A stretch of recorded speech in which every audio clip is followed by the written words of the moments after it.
the end of the summer in 2014, and the VA is going to issue its report. And they really were going to do everything they could to minimize it. And what they did, Rob Neighbors, on behalf of the White House, approached the IG for the VA and got him to change the report, to tone it down, to try to make it not look bad, and to deliberately to try to make me look bad. And I was furious when they came out. Not only did they do that, they leaked the report a day early, which just happened to coincide with the primary election day in Arizona. So all the media was spread out through all the state and couldn't cover the story. Jeff Miller asked me to come back to Congress and to Washington to testify before Congress on my own nickel, which I did. And I sat shoulder to shoulder with the IG, and I basically said that at the least, his report was a whitewash, and at the worst, it was a cover-up. In the executive summary, all they said was that I had alleged that 40 people had died. What they did not say is, by their count, 293 veterans died while waiting for care in Phoenix.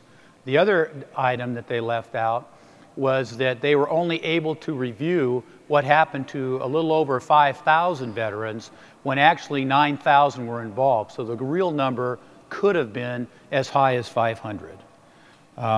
They also invented a new term.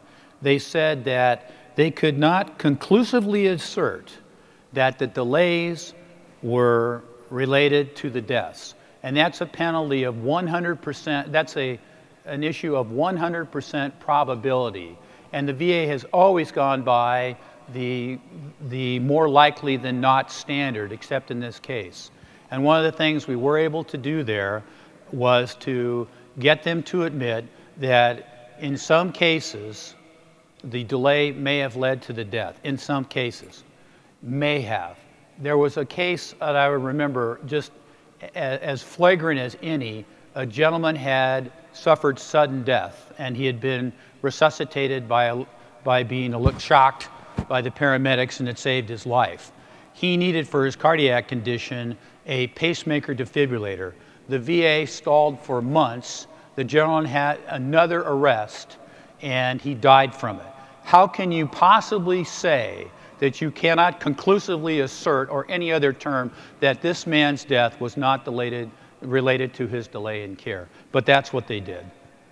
In closing, I'd like to say that a lot of people ask me why I did this.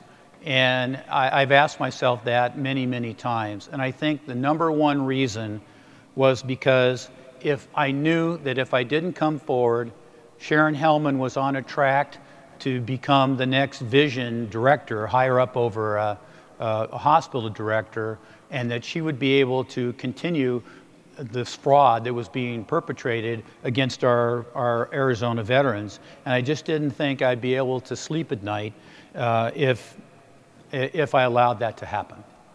Once again, I'd like to thank you very much for this award, and I'm just really thrilled to be here. Thank you.